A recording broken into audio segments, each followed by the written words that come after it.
जो नेतन्याहू हैं, कॉल गई है नेतन्याहू की प्राइम मिनिस्टर नरेंद्र मोदी को, और दुनिया के बड़े लीडर्स को कॉल की है नेतन्याहू ने, लेकिन सबसे पहली जो कॉल्स हैं उनमें मोदी साहब को उन्होंने कॉल किया। अच्छा, अब नेतन्याहू की जो कॉल है उसके अंदर क्या किया, ब्रीफ किया है, पीएम मोदी को ब्रीफ किया है about this operation rising line कि क्यों हमला किया है और ईरान को क्यों उनके कमांडर्स को निशाना बनाया है और इस हमले की क्या वजह थी सारी। वैसे तो सभी को पता है, आप कहेंगे कि ये क्या बात हुई, ये तो के वुस्ता की फजा पहले ही बारूद से बोझल थी और अब इसराइल की ताजा जारियत ने इस बारूद को चिंगारी दे दी है। जुमे की शब इसराइल ने ऑपरेशन राइजिंग लाइन के नाम से 200 जंगी जहाजों की मदद से ईरान में 100 से ज्यादा मकामात पर जो फजाई हमले किए वो न सिर्फ अस्करी जारियत की इंतहा थे बल्कि सिफारती बेहिसी का खुला मजहर भी थे। तेहरान के शिमाल मशरिक में गूंजते धमाके और जेर जमीन जो जौहरी तंसीबात है उनसे उठता धुआं और 6 साइंसदानों समेत ईरानी असली क़यादत की शहादत, ये सब महज एक वाकया नहीं है बल्कि एक खतरनाक सिलसिले की आप शुरुआत कह सकते हैं। इजराइल ने प्रैक्टिकली आज ईरान को भून कर रख दिया है। ये रियलिटी है। इतना खौफनाक अटैक हालिया तारीख में नहीं हुआ और इसने ईरान की कमर तोड़ कर रख दी है। इस शैतानी रियासत ने ईरान की कमर तोड़ कर रख दी है। देखिए मामला जहां तक पहुंच चुके हैं, उसके बाद ईरान के लिए अब ये सर्वाइवल का एक मामला है, ये डू और डाई है। अगर ईरान इसी तरह का अटैक नहीं करता या ईरान फिर थोड़ा सा बैकफुट पर चला जाता है तो समझे कि ईरान खत्म, मुकम्मल तौर पर खत्म है, इससे आगे वो सर्वाइव नहीं कर सकेगा। और अब बकायदा से उनकी 6 साइंसदान एक ही बिल्डिंग के अंदर, एक इमारत के अंदर मारे गए। अब मैं देख रहा था जजीरा, उनका रिपोर्टर ये कह रहा है कि मेरे पीछे ये जो इमारत है ना, इस इमारत के अंदर न्यूक्लियर साइंसदान मौजूद है और ये वो न्यूक्लियर साइंटिस्ट हैं जो कि 100 सालों में जाकर पैदा होते हैं। ये वेयर इज इंडिया? इंडिया कहां खड़ा है? इंडिया ये तो कहता है कि हम इस्तेमाल करना चाहते हैं ईरान का, कहां पे? पाकिस्तान के खिलाफ। हम चाबहार पोर्ट को सपोर्ट करते हैं कि तालिबान वहां पे आए, लेकिन इंडिया की जो दोस्ती है, असल दोस्ती तो इंडिया की इजराइल के साथ है। इंडिया की जो असल दोस्ती है वो तो इजराइल के साथ है ना। तो इंडिया कहां खड़ा है ईरान के साथ? क्या ईरान के हवाले से इंडिया ने क्या एफर्ट की है?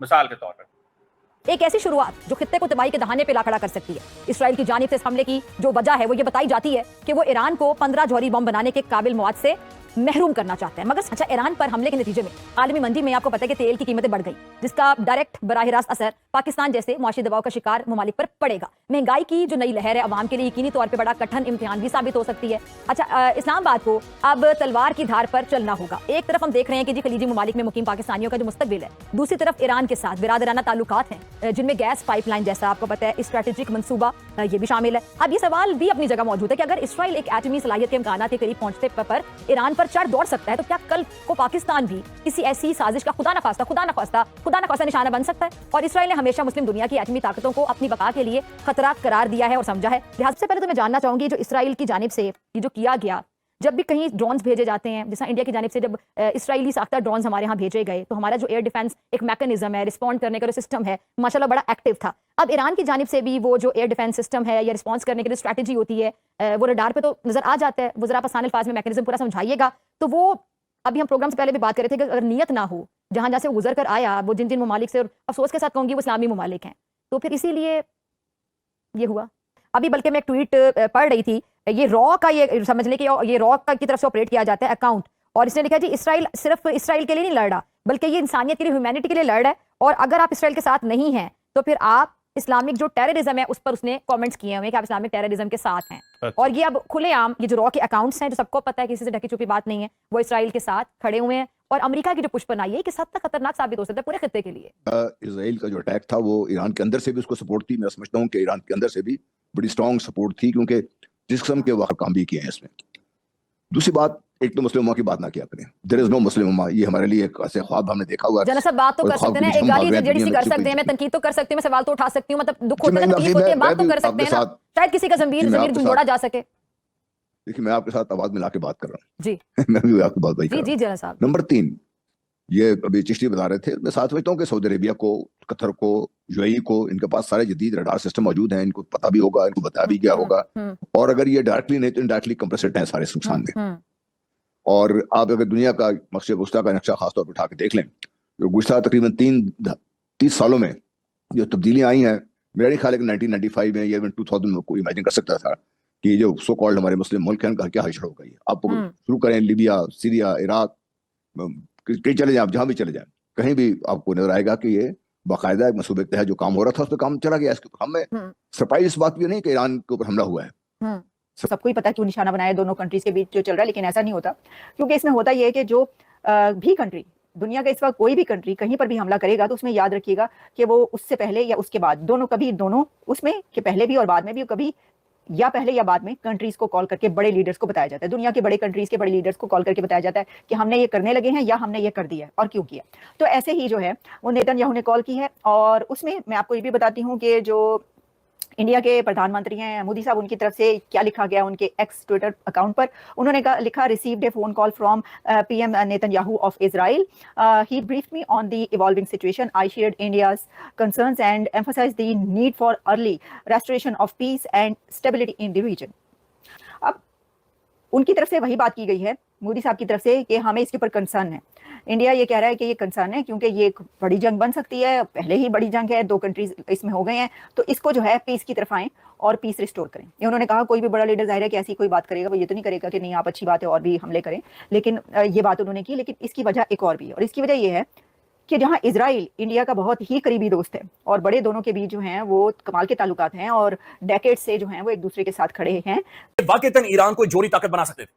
अब जो इजराइल का अटैक है ना सिर्फ उसने शख्सियात को मारा है बल्कि 8 से 9 अहम तरीन जगहों को उसने ईरान के अंदर टारगेट किया और वहां पर तबाही फैला दी है। उनकी जोरी तनसीबात, उनकी जो वापस हमला करने की कैपेसिटी थी, सलाहियत थी, उसे खत्म कर दिया। बल्कि और मिडिल ईस्ट पर सबकी नजरें, मिडिल ईस्ट एक हॉटस्पॉट बना हुआ है, आज बड़ा खौफनाक किस्म का हमला हुआ है। और रियलिटी ये है, असल हकीकत यह है कि सब पूरी दुनिया मुस्लिम उम्मा और बड़े बड़े चोले और नाते तराने पता नहीं क्या क्या पढ़ते रहते हैं। ये मजाक बने हुए, ठट्ठा बने हुए हैं, ये बेचारगी की एक मिसाल बने हुए हैं। इन्हें घर में घुसकर मारा जा रहा है, फेंटा तड़का लगाया जा रहा है, लेकिन इनमें से बोलने की सकत नहीं है। यानी छोड़े हमला करने की, छोड़े कोई मिलिट्री अटैक ये करेंगे, कुछ भी नहीं, कम से कम बोले खड़े हो जाएं और ऐसी स्टेटमेंट है जिनसे पता चले कि जनाब आप खड़े, वो भी इनसे नहीं दी जा रही। बड़ी मुश्किल से अपने हलक से ये आवाजें निकाल रहे हैं। आज मुस्लिम उम्मा बिल्कुल लेट गई और लेटी हुई महसूस हो रही है। ये शेख बिल्कुल बिकाऊ है, शर्म का मुकाम है, ये सिर्फ पैसे, दौलत और औरतों के पीछे पड़े हुए हैं, उसके अलावा इनका कोई स्टेक नहीं है। और जिस तरीके का अटैक हुआ है उसके अंदर ईरान की जो इंटेलिजेंस है उसका एक बड़ा खौफनाक किस्म का फेलियर नजर आ रहा है। एक बड़ी ही एक irresponsible behaviour, irresponsible performance Iran की अपने इंटेलिजेंस एजेंसीज, अपने खुफिया इदारों का नजर आ रहा है कि करते क्या है। ये इतनी बेवकूफी कि आपने अहम तरीन शख्सियात को मरवा दिया है एक ऐसे टाइम में जब पूरी दुनिया को पता था कि हमला होने वाला है। हमले के चंद मिनट के अंदर बैनुल अक़वामी खबर यह बन गई है कि नेतन्याहू अंडरग्राउंड हो गया है, नामालूम जगह पर चला गया। यानी वो जो इजरायली जो प्राइम मिनिस्टर है वो जमीन के नीचे चला गया, पता नहीं आसमान निकल गया, गायब हो गया, वो बंदा गायब हो गया। उनकी अहम तरीन शख्सियात बैकफुट पर चली गई हैं, बिल्कुल मंजर से गायब हो गई हैं। ईरान के अंदर ऐसा क्यों नहीं हुआ? कैसे मुमकिन था या कैसे मोसाद को इतनी एक्यूरेट इंटेलिजेंस मौजूद थी कि इस बिल्डिंग के फलाने अपार्टमेंट के फलाने कमरे के अंदर पासदार इनकलाब का कमांडर इन चीफ यानी उनका आर्मी चीफ मौजूद है, फलानी बिल्डिंग की फलानी जगह के ऊपर इनके न्यूक्लियर साइंटिस्ट मौजूद है और उन्हीं जगहों को टारगेट किया गया। एग्जैक्टली यानी आप यूं कह सकते हैं कि जिस कमरे के अंदर वो शख्सियत मौजूद थी उन जगहों को, उन कमरों के अंदर बकायदा से उन्होंने टारगेट किया है। ये खौफनाक किस्म की इंटेलिजेंस है, ये खौफनाक किस्म की एक्यूरेसी है और ये खौफनाक किस्म के हथियार हैं जो कि अब इस्तेमाल हो रहे हैं। यानी कि इस कमरे में यहां पर बैठकर मुझे ये इजराइल टारगेट कर सकता है या अमेरिका टारगेट कर सकता है। और फिर एक और चीज जो समझ से बाहर है, 3-4 दिनों से ये माहौल बना हुआ है। इजराइल बाकायदा से अमेरिका से परमिशन ले रहा है कि मैंने टारगेट करना है, मैंने ईरान पर हमला करना, पूरी दुनिया को बता रहा है। और फिर जो इससे पहले जहां पर एक रेजोल्यूशन पेश होती है वहां पर भी बाकायदा डिस्कशन हो रही थी कि ईरान के ऊपर अटैक होगा। उसके बावजूद उनकी शख्सियात अहम तरीन मुकामात, अहम तरीन बिल्डिंग में कर क्या रही थी? यानी उन्हें बंकर्स में चले जाना चाहिए था, जमीन के नीचे चले जाना चाहिए था, आगे पीछे मूव हो जाना चाहिए था, ना मालूम जगहों पर चले जाना चाहिए था। इससे पहले इन्होंने मोहसिन फखरीजादे इसी तरह से मारा, कासिम सुलेमानी को मारा, ईरान के सदर को मारा। इसी जो रिपोर्ट कर रहा है मैं आपके सामने रखता हूं, चूंकि इस वक्त सबसे बड़ी खबर बनी हुई है। ईरान के जोरी अफसरदगी के मरकजी मुकाम को निशाना बनाया गया है इंटरनेशनल एटॉमिक एजेंसी की तस्दीक, और बाकायदा से उन्होंने वीडियो एविडेंस भी जारी किए कि जिस तरह का अटैक इन्होंने किया है। ईरान के मुसल्लह अफवाज के चीफ एंड स्टाफ मोहम्मद बाकरी भी इजरायली हमले में हलाक हो गए हैं। ईरान ने इसे कबल पासदार इनकलाब के कमांडर इन चीफ हुसैन सलामी और 2 जोरी साइंसदानों के मारे जाने की तस्दीक की, और ये 6 जोरी साइंसदान हैं ईरान के जो कि शहीद हुए हैं, उन्हें मार दिया गया है। It's a very sad happening जो कि यहां पर हुआ है। मैं कोशिश करता हूं आपको दिखाने की और बताने की कि जो कल जयशंकर साहब ने स्टेटमेंट्स दी थी, ठीक है, अगर मैं वही सिर्फ आपको दिखा दूं तो आपको पता चल जाएगा कि उन्होंने क्या कहा। और उन्होंने जब ये सारी सिचुएशन पैदा हुई तो उन्होंने 2 ट्वीट्स की, which tweets are basically very interesting tweets हैं। उन ट्वीट्स को हमें पता चलेगा कि जयशंकर साहब, वेयर इज जयशंकर साहब, कहाँ खड़े हुए हैं, उनकी पोजीशन क्या है जयशंकर साहब, ये आप कोशिश करता हूँ मैं। ये ट्वीट्स देखें आप। Spoke to the Iranian foreign minister, नीचे ट्वीट देखें, 53 मिनट्स पहले उन्होंने एक ट्वीट की, received a call this afternoon from foreign minister of Israel regarding ongoing developments. Okay fine. फिर कहा जी spoke to the Iranian foreign minister this evening on the latest situation. बता ये रहे हैं कि हम इतने इंपॉर्टेंट हैं कि इजराइल हमें बता रहा है, और वो कह रहे हैं, ईरान को कह रहे हैं कि तुम कितने इंपॉर्टेंट हो, हम तुम्हें भी बता रहे हैं। क्या इंडिया डिप्लोमेसी में कोई रोल प्ले करने जा रहा है? ये सवाल है।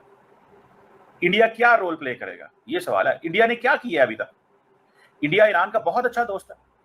इंडिया के national security adviser Jake Sullivan, क्या नाम है उनका, डोवल साहब कहते थे India and Iran are civilizational states. तो अगर India and Iran are civilizational states, Pakistan ने तो ईरान के लिए एक यूएन सिक्योरिटी काउंसिल में इजलास भी बुलाया, यूएन सिक्योरिटी काउंसिल में इजलास भी बुलाया पाकिस्तान ने, और पाकिस्तान ने वहां पे, पाकिस्तान के जो परमानेंट मंदूब हैं उन्होंने वहां पे स्टेटमेंट भी जारी की है बड़ी तगड़ी किस्म की। तो भाई कहां पे है भारत की स्टेटमेंट? ठीक है, इंडिया का कोई मौकफ नहीं है। इंडिया चाहता है कि मैं ईरान का इस्तेमाल करूं ताकि पाकिस्तान को स्क्वीज किया जाए। और दोस्तों आज के टॉपिक में बस इतना ही। आप इस मुद्दे पर जो भी राय रखना चाहते हो नीचे कमेंट बॉक्स में कमेंट करके बताइए, और ये वीडियो को ज़्यादा से ज़्यादा लाइक शेयर करना बिल्कुल मत भूलिए। दोस्तों रुकता हूँ, बहुत जल्द और एक न्यू टॉपिक के साथ मिलूंगा। नमस्कार, जय हिंद।